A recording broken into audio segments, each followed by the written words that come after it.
ನಮಸ್ತೆ ಎಲ್ಲರಿಗೂ ವಾಗ್ದೇವಿ ಕನ್ನಡ ಟ್ಯಾರೋಟ್ ಚಾನಲ್ಗೆ ಸ್ವಾಗತ. ನಾನು ನಿಮ್ಮ ಅಭಿಮಾನಿ ಕಮಲಾಕ್ಷಿ. ಈ ರೀಡಿಂಗ್ ನಿಮಗೆ ಉಪಯೋಗಕ್ಕೆ ಬರುತ್ತೆ, ಸಹಾಯ ಆಗುತ್ತೆ ಅಂತ ಅನ್ಕೊಂಡಿದ್ದೀನಿ. ಸೊ ಇಷ್ಟ ಆದರೆ like, share and subscribe Vagdevi Kannada channel. So subscribe ಮಾಡೋದ್ರ ಜೊತೆಗೆ ಪರ್ಸನಲ್ ರೀಡಿಂಗ್ ಬೇಕು ಅಂದ್ರೆ ಕಾಂಟ್ಯಾಕ್ಟ್ ಮಾಡಿ 6362536752 ನಂಬರಿಗೆ. ಸೊ ಐ ಹೋಪ್ ಎಲ್ಲರಿಗೂ ಇಷ್ಟ ಆಗುತ್ತೆ, ಏನಾದರೂ ಉಪಯೋಗಕ್ಕೆ ಬರುತ್ತೆ. ನಮಸ್ತೆ. ಗಣೇಶನ ಆಶೀರ್ವಾದ ಏನಿದೆ, ಮಾರ್ಗದರ್ಶನ ಏನಿದೆ ನೋಡೋಣ. It's a general reading. Take what resonate with you, leave the rest behind. Okay.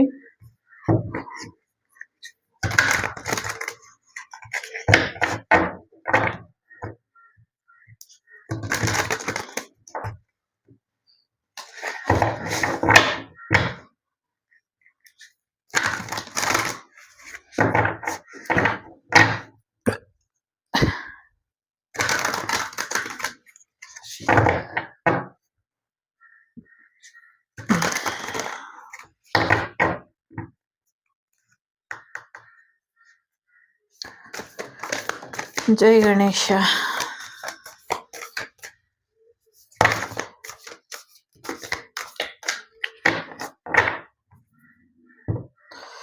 Bottom of the deck 16 ಇದೆ. ಸಡನ್ ಆಗಿ ಏನೋ ಒಂದು ಸಮಸ್ಯೆ ನಿಮ್ಗೆ ಬೇಸರ ತರಬಹುದು. ಕ್ಲಿಯರ್ ಯುವರ್ ಎನರ್ಜಿ ಅನ್ನುವಂಥದ್ದು ಇದೆ. ನೆಗೆಟಿವ್ ಎನರ್ಜಿ ಇದೆ, ಸ್ವಲ್ಪ ನಿಮ್ಮ ಎನರ್ಜಿನ ಕ್ಲೆನ್ಸ್ ಮಾಡ್ಕೊಳ್ಳಿ ಅನ್ನುವಂಥದ್ದು ಇದೆ. ನಿಮ್ಮ ಸುತ್ತಮುತ್ತಲಿನ ಪರಿಸರನ ಸರಿಯಾಗಿ ಇಟ್ಕೊಳ್ಳಿ ಅನ್ನುವಂಥದ್ದು ಕೂಡ ಇದೆ. ಎಲ್ಲೋ ಒಂದ್ ಕಡೆ ಬೇಸರ ಇದೆ ನಿಮ್ಗೆ, ಫೈನಾನ್ಷಿಯಲಿ ಸಮಸ್ಯೆಗಳಾಗ್ತಾ ಇರ್ಬೋದು, ಆರ್ಥಿಕ ಪರಿಸ್ಥಿತಿ ಸರಿ ಹೋಗ್ತಾ ಇಲ್ಲ ಅನ್ನುವಂಥದ್ದು ಇರಬಹುದು. ಅದು ಸರಿ ಹೋಗುತ್ತೆ ಅನ್ನುವಂಥದ್ದು ಕೂಡ ಇದೆ. ಜೊತೆಗೆ ಏನೋ ಒಂದಷ್ಟು ಕೋಪ ಮಾಡ್ಕೊಂಡಿದ್ದೀರಾ ದುಡ್ಡಿನ ವಿಚಾರದಲ್ಲಿ ಅನ್ನುವಂಥದ್ದು ಇದೆ. ಮತ್ತೆ ನಿಮಗ್ ಬರ್ಬೇಕಾಗಿರೋ ದುಡ್ಡು ಬಂದಿಲ್ಲ, ಒಂದಷ್ಟು ಬರ್ಬೇಕಾಗಿರೋ ದುಡ್ಡು ಬಂದಿಲ್ಲ, ಮತ್ತೆ ನಿಮಗ್ ಬರ್ಬೇಕಾಗಿರೋ ಆಸ್ತಿ ಬಂದಿಲ್ಲ, ಮತ್ತೆ ನಿಮ್ ಜೀವನಕ್ಕೆ ಬರ್ಬೇಕಾಗಿರೋ ಅಂತ ಪಾರ್ಟ್ನರ್ ಬಂದಿಲ್ಲ ಅಂತ ಬೇಜಾರ್ ಮಾಡ್ಕೊಂಡಿದ್ದೀರಾ. ಅದ್ರ ಜೊತೆಗೆ ಎಲ್ಲೋ ಒಂದ್ ಕಡೆ ಪ್ರಯಾಣ ಹೋಗ್ಬೇಕಾಗಿತ್ತು, ಅಲ್ಲೂ ಹೋಗಕ್ ಆಗದಿರಾ ಅರ್ಧಕ್ಕೆ ನಿಂತಿದೆ ಕೆಲಸ ಕಾರ್ಯಗಳು ಅನ್ನುವಂಥದ್ದು ಇದೆ. ಸ್ಟ್ರಕ್ ಎನರ್ಜಿ ಇದೆ. ಎಸ್ಪೆಷಲಿ ಎಲ್ರಿಗೂ ಗೊತ್ತಿದೆ, ಈ ಒಂದು ಅಮಾವಾಸ್ಯೆಯಲ್ಲಿ ನೆಗೆಟಿವಿಟಿ, ಬ್ಲ್ಯಾಕ್ ಮ್ಯಾಜಿಕ್ ಯಾರು ಮಾಡಿರ್ತಾರೆ ಅದ್ರದ್ದು ಹೈ ಎನರ್ಜಿ ಇರುತ್ತೆ, ಅದರಿಂದ ಒಂದಷ್ಟು ಸಮಸ್ಯೆಗಳಾಗಿರುತ್ತೆ, ನಿಂತಿರುತ್ತೆ ಅಂತ. Nothing to worry. So stuck ಎನರ್ಜಿಯಿಂದ ನೀವು ಹೊರಗೆ ಬರಬೇಕು. ಸದ್ಯಕ್ಕೆ ಶತ್ರುಗಳು ನಿಮ್ಮ ಕೆರಿಯರ್ ಮೇಲೆ ಫೋಕಸ್ ಮಾಡಿರೋದ್ರಿಂದ ನಿಮ್ಮ ಕೆರಿಯರ್ ವಿಚಾರ ಹಾಳಾಗ್ಬೇಕು, ಅಥವಾ ನೀವು ಕೆರಿಯರ್ ಅಲ್ಲಿ ಮುಂದುವರಿಬಾರ್ದು ಅನ್ನೋದು ಅವ್ರ ಉದ್ದೇಶ ಆಗಿರೋದ್ರಿಂದ ಗಣೇಶ ಇಲ್ಲಿ ಮುಂಚೆನೆ ಹೇಳಿರೋದು, ನಿಮ್ಮ ಎನರ್ಜಿನ ಕ್ಲಿಯರ್ ಮಾಡ್ಕೊಳ್ಳಿ, ಫೈನಾನ್ಷಿಯಲ್ ವಿಚಾರ ಅವಾಗ ಸರಿ ಹೋಗುತ್ತೆ ಅನ್ನುವಂಥದ್ದು ಇದೆ. ಎಲ್ಲ ಒಂದ್ ಕಡೆ ತುಂಬಾ ಸುಸ್ತಾಗ್ತಿದ್ದೀರಾ, ದಣಿವಾಗಿದೆ, ಒಂಚೂರು ರೆಸ್ಟ್ ತಗೊಳ್ಳಿ ಅಂತ ಕೂಡ ಇರಬಹುದು. ಒಂದ್ ರೀತಿ ನಿಮ್ಮ ಎನರ್ಜಿನ ರೀಚಾರ್ಜ್ ಮಾಡ್ಕೊಳ್ಳಿ, ನೆಗೆಟಿವ್ ಎನರ್ಜಿನ ದೂರ ಕಳಿಸಿ, ನಿಮ್ಮ ಕೋಪ ಎಷ್ಟು ದುಬಾರಿ ಅನ್ನೋದು ಒಮ್ಮೆ ನೋಡೋ ಹಾಗಾಗ್ಲಿ ನಿಮ್ಮ ಶತ್ರುಗಳು.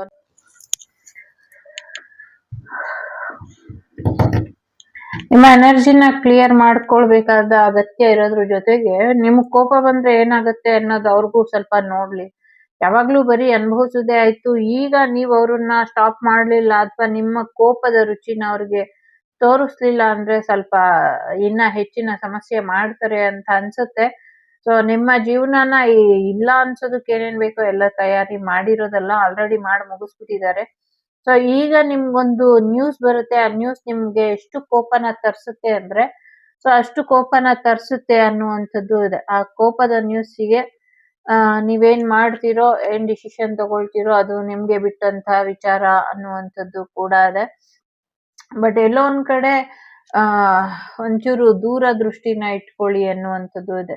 ದೂರದೃಷ್ಟಿ ಅಂದ್ರೆ ದೂರಕ್ ನೋಡಿ ಅಂತ ಅಲ್ಲ, ಒಂಚೂರು ಮುಂದಾಲೋಚನೆ ಮಾಡಿ ನಿರ್ಧಾರನ ತಗೊಳ್ಳಿ ಅನ್ನುವಂಥದ್ದು ಇದೆ.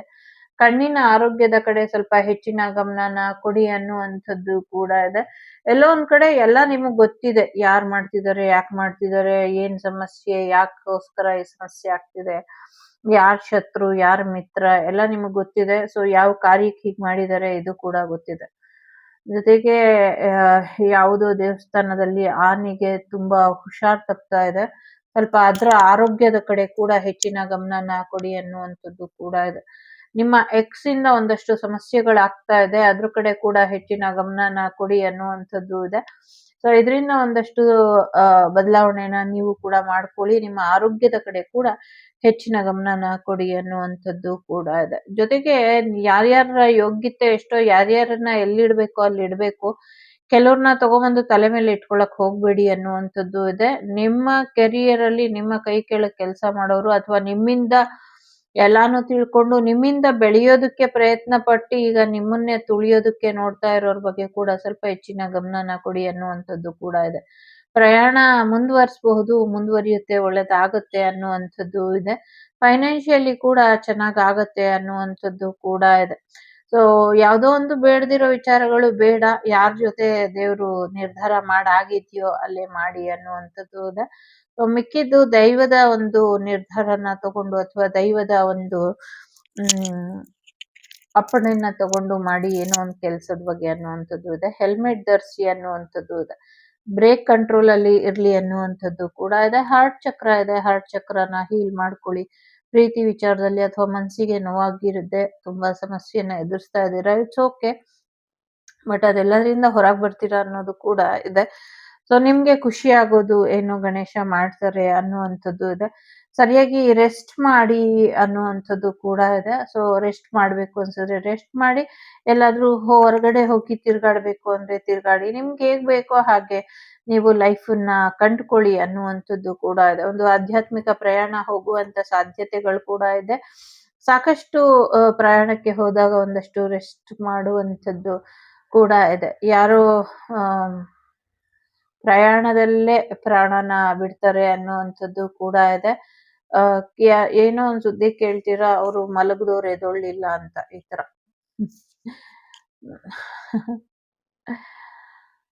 ಗೊತ್ತಿಲ್ಲ, ಇದಕ್ಕಿದ್ದಂಗೆ ರೀಡಿಂಗ್ ಮಾಡ್ತಾ ಮಾಡ್ತಾ ಆ ತರ ನ್ಯೂಸ್ ಕೇಳಿಸ್ಬಿಡುತ್ತೆ. ಹೇಳಬೇಕು, ಇಟ್ಸ್ ಮೈ ಡ್ಯೂಟಿ ನಿಮಗ್ ತಿಳಿಸೋದು ಅಲ್ವಾ. ಸೊ ಎಸ್, ಶತ್ರುಗಳೆಲ್ಲರೂ ದೂರ ಆಗ್ತಾರೆ. ಶತ್ರುಗಳ ನಿಗ್ರಹನ ಶಕ್ತಿ ಗಣಪತಿ ಮಾಡ್ತಾರೆ ಅನ್ನುವಂಥದ್ದು ಇದೆ. ಕಾಲಿನ ಆರೋಗ್ಯದ ಕಡೆ ಹೆಚ್ಚಿನ ಗಮನನ ಕೊಡಿ. ಎಸ್ಪೆಷಲಿ ನಿಮ್ಮ ಇಮ್ಮಡಿ ಅಥವಾ ಮಣಿಕಟ್ಟು ಆರೋಗ್ಯದ ಕಡೆ ಹೆಚ್ಚಿನ ಗಮನನ ಕೊಡಿ ಅನ್ನುವಂಥದ್ದು ಇದೆ. ಜಾಯಿಂಟ್ಗಳ ಕಡೆ ಹೆಚ್ಚಿನ ಗಮನನ ಕೊಡಿ ಅನ್ನುವಂಥದ್ದು ಇದೆ. ವಿಶೇಷವಾದಂತ ಆಹಾರ ಏನು ಸೇವನೆ ಮಾಡ್ತೀರಾ, ಅದರಿಂದ ಒಂದಷ್ಟು ಸಮಸ್ಯೆ ಮಾಡ್ಕೊಳ್ತೀರಾ ಅನ್ನುವಂಥದ್ದು ಇದೆ. ಅದ್ರ ಕಡೆ ಕೂಡ ಹೆಚ್ಚಿನ ಗಮನನ ಕೊಡಿ ಅನ್ನುವಂಥದ್ದು ಕೂಡ ಇದೆ. ಶತ್ರುಗಳನ್ನೆಲ್ಲ ನಾನು ನಿಗ್ರಹ ಮಾಡ್ತೀನಿ ಅಂತ ಶಕ್ತಿ ಗಣಪತಿ ಹೇಳ್ತಿದ್ದಾರೆ. ಅದ್ರ ಬಗ್ಗೆ ಯೋಚನೆ ಬೇಡ ಅನ್ನುವಂಥದ್ದು ಇದೆ. ಸೊ ವಿಶೇಷವಾದಂಥದ್ದನ್ನ ವಿಶೇಷವಾದ ರೀತಿಲೇ ಪೂಜ್ಯನೀಯ ಸ್ಥಾನನ ಕೊಡ್ಬೇಕು ಅನ್ನುವಂಥದ್ದು ಕೂಡ ಇದೆ. ಐ ಮೀನ್ ಆಗ್ಲೇ ಹೇಳ್ದಂಗೆ ಯಾರ್ಯಾರ ಯೋಗ್ಯತೆ ಏನೋ ಅದಕ್ಕೆ ತಕ್ಕಂಗೆ ನಾವು ಒಂದಷ್ಟು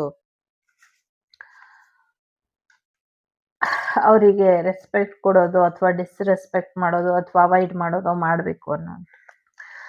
ಸೊ ಈಗ ಸದ್ಯಕ್ಕೆ ನಿಮ್ಗೆ ಏನು ಈ ಗ್ರಹಗಳು ಇರಬಹುದು ಅಥವಾ ಗ್ರಹಗತಿಗಳಿರಬಹುದು, ನಿಮ್ಮ ಜೀವನದಲ್ಲಿ ಏನು ಒಂದು ಬದಲಾವಣೆನ ತಂದಿದೆ ಅಥವಾ ತರ್ತಾ ಇದೆ, ಏನ್ ಬದಲಾವಣೆ ಆಗ್ತಾ ಇದೆ, ಅಥವಾ ಅದು ನಿಮ್ಮ ಫೇವರಬಲ್ ಆಗಿರಬಹುದು, ನಿಮ್ಮ ಅಗೇನಿಸ್ಟ್ ಆಗಿರಬಹುದು, ನಿಮ್ಮ ಪರವಾಗಿರಬಹುದು ಅಥವಾ ನಿಮ್ಮ ವಿರುದ್ಧವಾಗಿರಬಹುದು, ಏನೇ ಇದ್ರೂ ಕೂಡ ಅದು ನಿಮ್ಗೆ ಒಳಿತಾಗೋ ಹಾಗೆ ಗಣೇಶ ಮಾಡ್ಕೊಡ್ತಾರೆ ಅನ್ನುವಂಥದ್ದು ಇದೆ.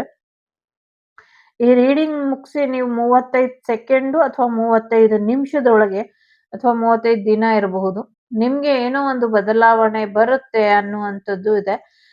ಅದು ಒಂದು ಎನರ್ಜೆಟಿಕ್ ಮೂಮೆಂಟ್, ಸಡನ್ ಆಗಿ ಏನೋ ಒಂದು ಚೇಂಜ್ ಆಗತ್ತೆ, ಏನೋ ಒಂದು ನಿರ್ಧಾರನ ತಗೊಳ್ತೀರಾ ಅನ್ನುವಂಥದ್ದು ಇದೆ. ಬಟ್ ಅದು ಒಂದು ಹ್ಯಾಪಿ ಚೇಂಜ್ ನಿಮ್ ಲೈಫಿಗೆ ಬರುತ್ತೆ ಅನ್ನುವಂಥದ್ದು ಇದೆ. ಡಿವೈನ್ ಸಪೋರ್ಟ್ ನಿಮ್ ಜೊತೆ ಇದೆ.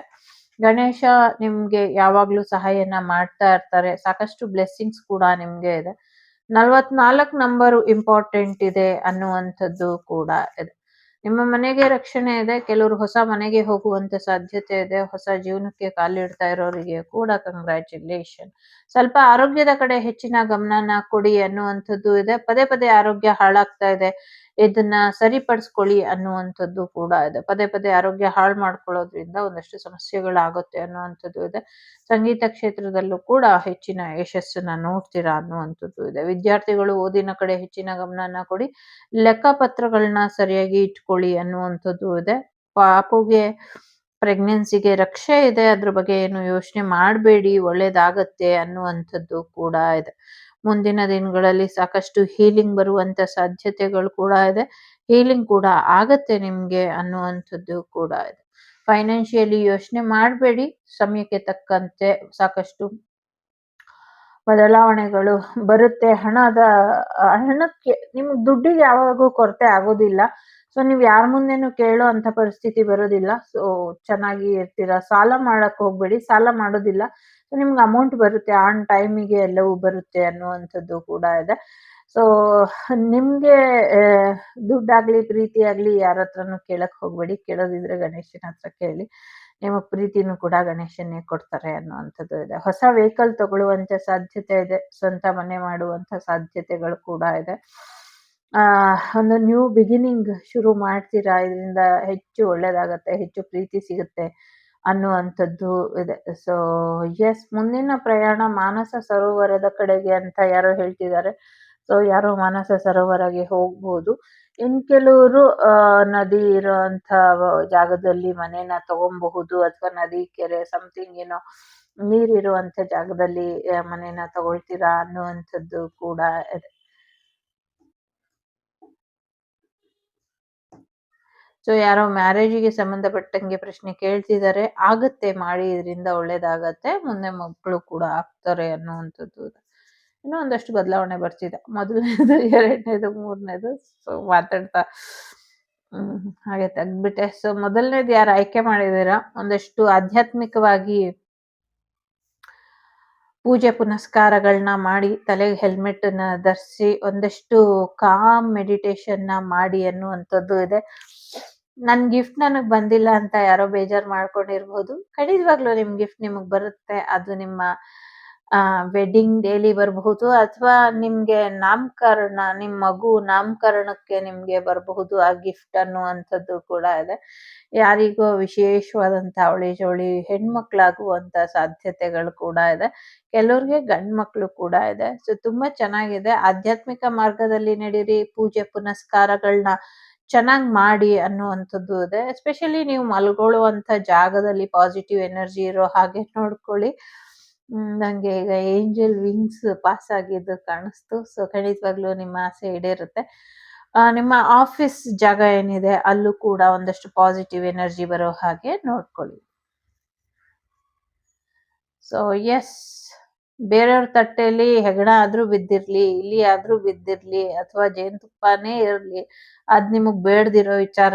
ನಿಮ್ಗೆ ಭಗವಂತ ಏನ್ ಕೊಟ್ಟಿದಾನೆ ಅದನ್ನ ತೃಪ್ತಿಯಿಂದ ತಿಂದು, ನಿಮ್ಮೊಳಗಿರುವಂತ, ನಿಮ್ಮ ಹತ್ರ ಇರುವಂತ ಆ ಒಂದು ಲಕ್ಸುರಿ ಲೈಫ್ ನ ಎಂಜಾಯ್ ಮಾಡಿ, ಬೇರೆಯವ್ರ ಬಗ್ಗೆ ನಿಮ್ಗೆ ಯಾವುದೇ ತಲೆ ಕೆಡ್ಸ್ಕೊಳ್ಳೋ ಅಂಥದ್ದು ಬೇಡ ಅನ್ನುವಂಥದ್ದು ಇದೆ. ಸೊ ಊರ್ ಮೇಲೆ ಊರ್ ಬಿದ್ರುನು ಅದೇನೋ ಗಾದೆ ಹೇಳ್ತಾರಲ್ಲ, ಆ ತರ ಪ್ರಪಂಚದಲ್ಲಿ ಏನೇ ಆದ್ರೂ ನಿಮ್ಗೆ ಏನು ಆಗಲ್ಲ. ನಿಮ್ ತುಂಬಾ ಚೆನ್ನಾಗಿರ್ತೀರ. ಸೊ ಅದೆಂಥ ಪ್ರಾಕೃತಿಕ ವಿಕೋಪ ಆಗ್ಲಿ, ಪ್ರಪಂಚನೇ ಪ್ರಳಯ ಆಗ್ತಿರ್ಲಿ, ಅಥವಾ ಏನೇ ನಷ್ಟ ಆಗ್ತಿರ್ಲಿ, ನಿಮಗ್ ಮಾತ್ರ ಭಗವಂತ ಯಾವಾಗ್ಲೂ ಊಟ, ತಿಂಡಿ, ಒಡವೆ, ವಸ್ತ್ರ, ಬಟ್ಟೆ ಕಡಿಮೆ ಮಾಡಿರಲ್ಲ. ಹಾಗಾಗಿ ಹಾಗೆ ಸುರಕ್ಷಿತವಾಗಿ ಚೆನ್ನಾಗಿರ್ತೀರಾ. ಚೆನ್ನಾಗಿರಿ ಅನ್ನುವಂಥದ್ದು ಕೂಡ ಇದೆ. ಸ್ವಲ್ಪ ಕೈಗಳ ಆರೋಗ್ಯದ ಕಡೆ ಹೆಚ್ಚಿನ ಗಮನನ ಕೊಡಿ ಅನ್ನುವಂಥದ್ದು ಇದೆ.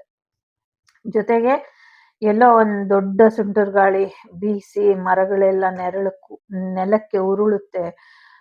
ಹೊಲದಲ್ಲಿ ಸ್ವಲ್ಪ ಗಮನನ ಕೊಡಿ ಅದ್ರ ಕಡೆ ಅನ್ನುವಂಥದ್ದು ಇದೆ.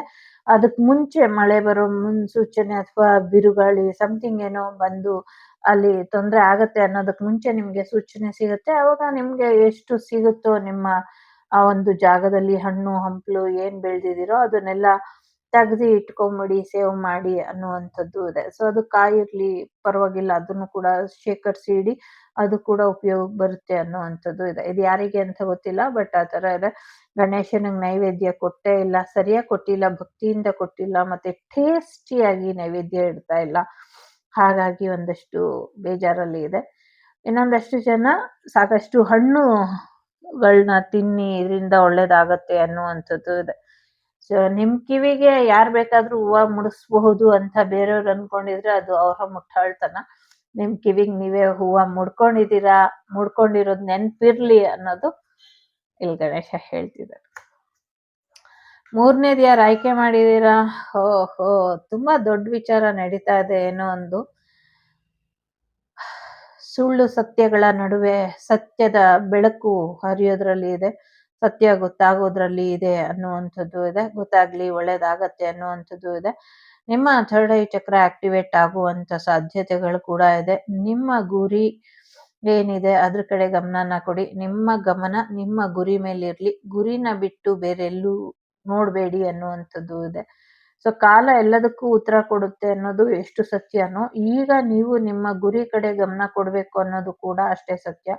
ಖಂಡಿತವಾಗ್ಲೂ ನಿಮ್ಮ ಈ ಒಂದು ಯಶಸ್ಸು, ನಿಮ್ಮ ಈ ಒಂದು ಮುಂದಿನ ಭವಿಷ್ಯದ ಬಗ್ಗೆ ನಿರ್ಧಾರ, ನಿಮ್ಮ ಗಮನ ಅಲ್ಲೇ ಇರಬೇಕು. ನೀವು ಏನ್ ಆಸೆ ಇಟ್ಕೊಂಡಿದ್ದೀರಾ, ಕೆರಿಯರ್ ಅಲ್ಲಿ ಇರ್ಬೋದು, ಆರ್ಟ್ ಫೀಲ್ಡ್ ಅಲ್ಲಿ ಇರ್ಬೋದು, ಫಿಲಂ ಲ್ಯಾಂಡ್ ಅಲ್ಲಿ ಇರ್ಬೋದು, ಅಥವಾ ಏನೇ ಓದ್ತಾ ಇರ್ಬೋದು, ಅಥವಾ ಬಿಸ್ನೆಸ್ ಮಾಡುವಂತ ಇದ್ರಲ್ಲಿ ಇರ್ಬೋದು, ಅಥವಾ ಡ್ರೀಮ್ ಜಾಬ್ ಇರ್ಬೋದು, ಸ್ವಂತ ಮನೆ ಕಟ್ಟೋದಿರ್ಬಹುದು, ಆರೋಗ್ಯ ಸರಿ ಹೋಗೋದಿರ್ಬಹುದು, ಏನಾದ್ರೂ ಅಚೀವ್ ಮಾಡಬಹುದು ಅನ್ನೋದಿರ್ಬಹುದು, ಏನೇ ಇರ್ಲಿ ನಿಮ್ಮ ಗಮನ ಗುರಿ ಕಡೆ ಇರ್ಲಿ, ಬೇರೆ ಕಡೆ ಗಮನನ ಕೊಡಬೇಡಿ ಅನ್ನುವಂಥದ್ದು ಇದೆ. ಇದಿಷ್ಟು ನಿಮ್ಗೆ ಗಣೇಶ ಹೇಳುವಂತ ಮಾರ್ಗದರ್ಶನ. ಇಷ್ಟ ಆದ್ರೆ like, share and subscribe Vagdevi Kannada channel. ಯಾರೋ ಒಂದೇ ಒಂದು ಕಾರ್ಡ್ ಹಾಕಿ ಪ್ಲೀಸ್ ಅಂತಿದ್ದಾರೆ. ಯಾರಿಗೋ ಒಂದು ಕಾರ್ಡ್ ಹಾಕೋಣ. ಗಣೇಶ ಯಾರೋ ಒಂದು ಕಾರ್ಡ್ ಕೇಳ್ತಿದ್ದಾರೆ. ಸ್ಪ್ಲೆಂಡರ್ ಬಂದಿದೆ. ಸೊ ನಿಮ್ಮನ್ನ ನೀವು 46 ನಂಬರ್ ತೋರಿಸ್ತಾ ಇದೆ. ನಿಮ್ಮನ್ನ ನೀವು ಬದಲಾವಣೆಗೆ ಒಡ್ಡಿ ಅನ್ನುವಂಥದ್ದು ಇದೆ. ಯಾರೋ ಭಗವಂತನ ಕ್ಷೇತ್ರಕ್ಕೆ ಹೋಗುವಂತ ಸಾಧ್ಯತೆಗಳು ಕೂಡ ಇದೆ. ಬದಲಾವಣೆ ಬರ್ತಾ ಇದೆ. ನೀವು ಬದಲಾಗಿ ಜಗತ್ತನ್ನು ಬದಲಾಯಿಸುವಂತ ಪ್ರಯತ್ನ ನೀವೇನ್ ಪಡ್ತಿದ್ದೀರಾ, ನಿಮ್ಮ ಇಷ್ಟದ ಬದುಕು ಏನಿದೆ ಅದು ಬರುತ್ತೆ ಅನ್ನುವಂಥದ್ದು ಇದೆ. ಬದುಕು ಮತ್ತೊಮ್ಮೆ ಸುಂದರ ಆಗಬೇಕು ಅನ್ನುವಂಥದ್ದು ಇದೆ. ಆ ಫ್ರೆಂಡ್ ಝೋನ್ ಹಾಗೆ ಚೆನ್ನಾಗಿರುತ್ತೆ ಅನ್ನುವಂಥದ್ದು ಕೂಡ ಇದೆ. ಒಳ್ಳೇದಾಗ್ಲಿ.